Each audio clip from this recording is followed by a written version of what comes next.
How we doing, everybody? Welcome to another Toon Boom Harmony tutorial. My name is Frank Summers, and in this particular episode we're going to be talking about color management, or as Harmony likes to call it, color. The first thing I'd like to do is hop into Harmony as we normally do, and right now I have a very rough character sitting in here, but we'll get to him in a second. Let's draw your attention to the color tab. If it's not showing, it should be, well, it could be anywhere hiding. You can hit a little plus sign and you can pull up color from here. The top part, this is divided into two panes. The top pane is where our palettes will exist, and the bottom pane is where all the individual colors of that palette will live. I'd like to point out, sometimes when you open a fresh scene, there'll be nothing here. It will be blank. That's just because Harmony hasn't loaded up the palettes associated with this particular scene. All you have to do is either use the transform tool or the select tool. Just click almost anything and your scenes will load up and pop up into the scene automatically. I don't know why Harmony does that, but if that is the case, just click something. So the purpose of a palette is it's a way of organizing our scenes and our colors for the ease of exporting, organization, and of course updating colors as we may need to. A big difference between Flash and any other particular drawing application is that Harmony, as usual, has a system in place, and each color pot down here is not only an RGB value and alpha as well, but also has an ID number that tracks its use. And so, like I was mentioning just before, this is so we can easily update color. So the first thing I think I'd like to do is just create a new palette. We can do that by clicking this little plus symbol. We can also do the same thing by clicking the little menu over here, hitting palettes and new. Both of them will do the same thing. And we'll just call this Bob. We'll call this guy Bob. Hit OK. And by default, it usually just gives you the default black. I can double click the pot, it will pull up our color picker, and we can rename it in here. I'll call this outline. You can call it ink, you can call it whatever you like. I'm going to keep it just black for now so that we can easily see it. Let me grab a brush. I want to clean this guy up relatively quickly just so we have something to work with. Make a new layer, clean up, add and close, connect that. Let's stick this back here again. And let's just go through the process of quickly cleaning this guy up. Let's pull up our light table wash a little bit, pull it down, and away we go. So using my new color I just grabbed, we'll just clean this guy up. And I'm using the same color.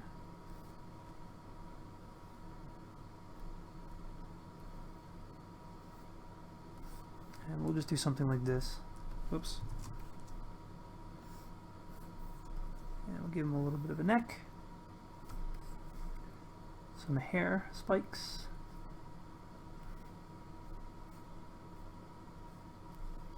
and a brow, nose, and a mouth. And the reason I'm doing this is to walk you through the process of actually building a palette.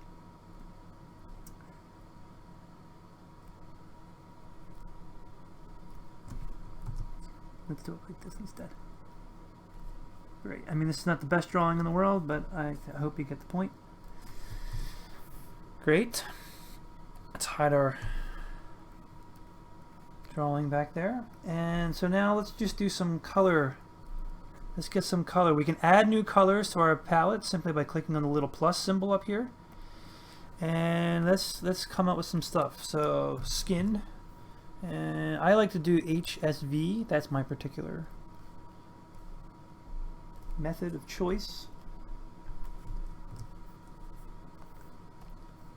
Let's add another color in here. Let's do a shirt. Something green, I guess. I don't know. Let's add some hair. Make it brown, I suppose. Okay. Some white for the teeth. And as you can see, I'm building this as I go, right? I'm labeling all of my stuff. We need a mouth interior. Whoops. And we'll go dark red or something along that. And now we need an eye white. Always good to not share your whites, or any color for that matter. Everything should have its own, even if it's the same exact color. So I'll give you an example right here. Let's pretend we did want to have the white of the teeth the same as the eye. We can just click on the color. I'm going to copy, just regular old Control-C.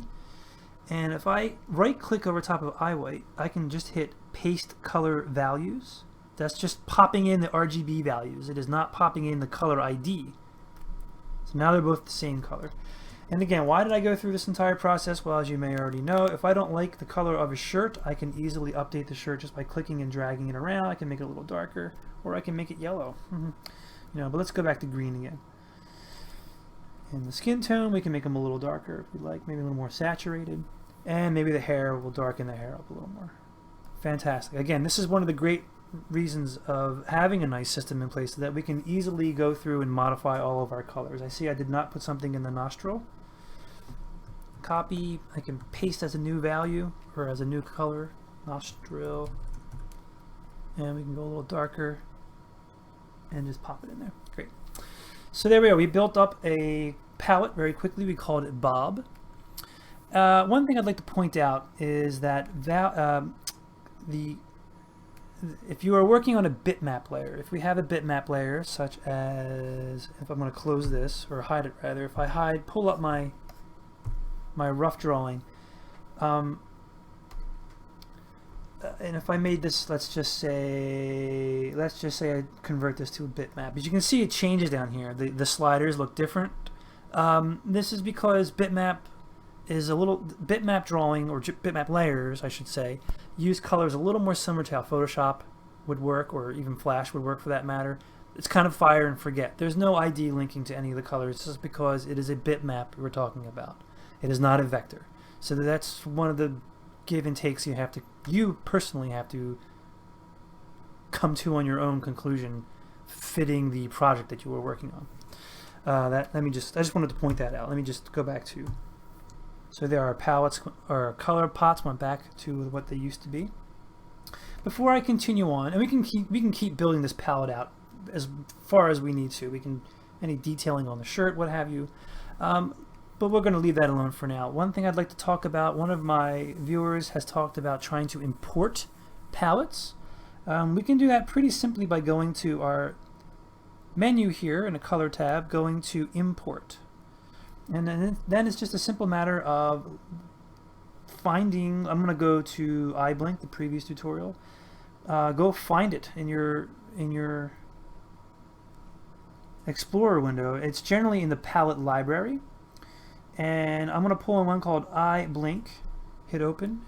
It's giving me a chance to rename it. That is because this is creating a copy of the palette. And there is the color palettes that I used in the previous tutorial about iBlinks. So that's a way of sharing palettes across scenes. Of course my phone rings. Let me pop open actually that scene right this moment. I'm going to demonstrate something to you. Open YouTube stuff, Harmony Tutorials, iBlink. Let's open that iBlink tutorial. Let's just find it really quickly. Okay. So, see, let me call back. There's nothing here. All I have to do, as I mentioned earlier, there's nothing here. All I have to do is just kind of touch something, and bam, everything loads up. Don't know why it does that, but it does. So as you can see, here is the color palette that I just imported into the other scene. It's in fact, it even has the same poor. If I get rid of this, if I correct to get all that slop, I had a bunch of slop in there, like extra commas and stuff. And if I hit save, these are indeed two separate palettes. They're not talking to each other. What if I wanted to share the palettes across them? I can do something called linking to external. What I can do first is delete this palette, and I'm going to show you one more thing that's a little finicky about Harmony. I'm going to delete this palette out of here. Delete. if I try to either create a new, if I try to make a new palette and give it the same exact name, it will not let me do it. This is another little hinky thing with Harmony. I don't quite understand why. It doesn't seem to be doing a good job of cleaning up after itself. I've deleted the palette out of this scene, and I'm going to save it. If I go into this scene's color, if I go into this scene's palette library, iBlink palette is still lurking around in there. I have to kind of like physically delete it from my folder structure, and then if I chose to create that palette with the same name, it will let me then. Again, kind of a weird thing. I really don't understand the purpose of that. Maybe it has something to do with the undo selection. Whatever. If I wanted to create a palette, let's get back on topic. If I wanted to create a palette that I wanted to share across multiple scenes, and if I wanted to change that palette and have it update across the scenes, I can link to external. File, or excuse me, menu, palettes, link to external. And the same thing, browse. Let's go find that eyebrow, the eye one again. Where is it? Where are you? Harmony Tutorials. iBlink palettes. I'm going to grab it. I'm going to make sure it's a scene palette. Hit OK. If you look at it, it has a little arrow pointing. That's telling us that this palette is actually located outside of the folder structure of this particular scene. And now if I take any of these colors, I'm going to show you. Here it is right here. This is where this palette is now being shared across the scenes. If I update this palette, if I change the color of any of these, it will, so in this particular case, this is the eyelid. I'm going to just do that so we can see the eyelid color. If I go into the other scene, if I take eyelids and I change it to red, save. If I go into the other scene, oh, maybe it's making a liar out of me. Maybe it needs to be reloaded. Open. Let's try reopening this scene.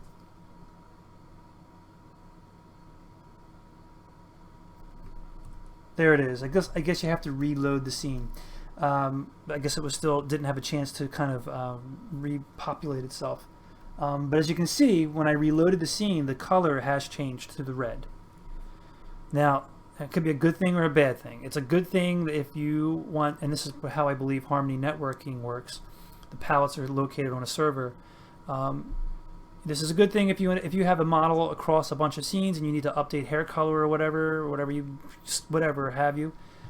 It could also be dangerous in that if you make a mistake, the mistake kind of goes down the line. Use it with caution is all I can say. Let's close this. Let's go back into our guy here. Let's close this palette, and let's even just delete this for now. I don't need it anymore. So let's see what else we can do with palettes. We can do something called duplicating a palette. If I wanted to take this palette and I wanted to reuse it on another character that I have drawn, I can click this palette. I can go to the menu, go to palettes, and hit duplicate. Duplicate. Giving me a chance to call it something. I'm just going to call it duplicate or dupe. Hit OK. And now what it's doing is it's creating a complete copy of this other palette with no ID attached to it. So if I take the skin color and I make it blue, it will not update over here because these are now two totally separate palettes. The ID linking has been broken between them. Let's delete Bob Dupe. I can do something called cloning a palette. Palettes, clone. And I'm going to do something where I'm going to call this night, or yeah, nighttime. Hit OK. And now what I'm going to do is the palettes are now sharing this. The ID values have also been cloned across. So if I am now in Bob Nighttime, if I take his skin tone and change it here, it will change. Because the palettes are cloned, they are sharing the same RGB values, they are also sharing the same ID numbers. Now you may say, why do I want this? What do I care about this? Well, it gives us the opportunity to create something like I just did it, or what I'm planning to do, which is to say make a nighttime palette out of it. I can take all of these colors and kind of pitch them like a darker color for when he's in nighttime. So I can do that by going to Palettes and Tint Panel. Here we have a chance to select a range of colors. And I personally like using blend, but there's a couple of other options here, offset and mixer. I like using blend. I can double click this little swatch here. I can pitch this to something like blue.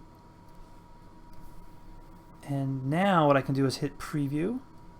And as I change the amount of the slider, the colors are now being blended with the blue that I chose here. Maybe go a little darker.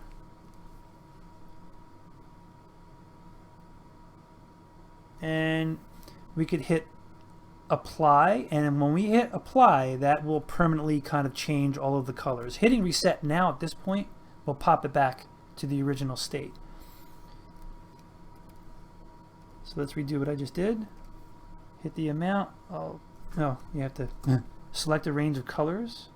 Like I may not want to affect the blue outline, or excuse me, the black outline, or maybe the pupils, for example. And let's just say, okay, we'll hit apply. And now there. That palette now is a nighttime version of Bob. So now we have multiple versions of him in the same scene. And if I was to click on one, whatever the active one is going to show us which one we are selecting will reflect in the camera view. So that is where these arrows over here come into play. If I have Bob in the scene and he's always going to be in the nighttime scene, I take Bob's palette and put it on top. Harmony's looking down from top down and putting that in that is how it is rendering out which palette is the most important at the time. Harmony's looking at these two palettes. It knows that they are the exact cloned palettes, and it's going to say, okay, whatever one's on top, that's the one I'm going to use to render. So if I have Bob hanging out in the nighttime, all we have to do is just make sure Bob's palette is on top, and it will render out in nighttime view. If I take Bob's daytime view, pop that on top, it will render out with Bob daytime. So, since we can only display one at a time. Now, that said, what we can do is use some effects to make better use of both of these palettes.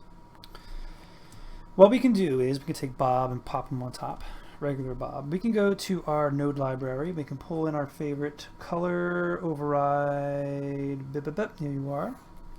And we could do something called a palette swap. And we can make a pretty interesting effect here. Take a copy of Bob, stick it into our color override, and for now we'll just pull that down. Go into our color override, and here at the top, I believe in the cutter, I forget which tutorial that was, but we talked about down here, this particular area. We're going to talk about here right now. We're going to tell Harmony to strip out the Bob palette and replace it with Bob Nighttime, and add it to that whole palette override, and then just close. And right now it's looking like, hey, well, that's because it's stacked in front of the other one. And what we're going to do is add a cutter, tuck that in there, holding down Alt, and we're going to apply a mask here. Mask, close. And for now, I'm just going to plug the mask not into my cutter, just in front, so I can kind of draw a little bit. I'm going to make it red so we can see it. And I want to draw just a mask. Fill it. And now what I will do, and let's take that mask and scoot it over a little bit more.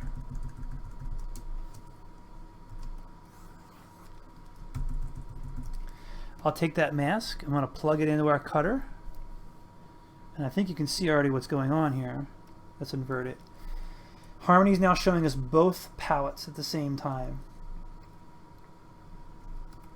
So what we can imagine is maybe Bob is maybe he's walking into a cave, right?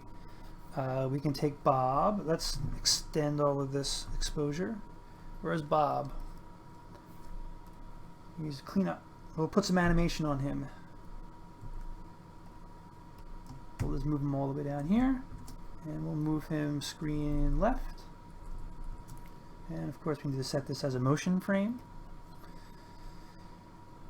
And as we play this, Bob is kind of walking either into a cave or whatever. You know, he's stepping out of the sunlight into a darker area. If there's anything I may have missed in this particular tutorial, please let me know. Sound out in the comment section, and maybe I can update it with a future tutorial.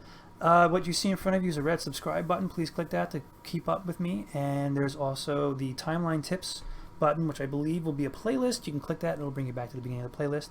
I do the Wednesday lunch live sketch every Wednesdays at 12 noon Eastern Standard Time, where we pick a topic and draw it for 25 minutes. I've also been trying to do more animation live sketches, animation live streams, not live sketch, live streams. I've been trying to do them Friday nights, trying to make that into a thing. It's all about working it into a schedule. Thank you very much for joining me, folks. Again, if there's anything I missed or skipped, or if you want to hear me talk about in a future tutorial, please say so in the comment section below. Have a good one, guys, and take care.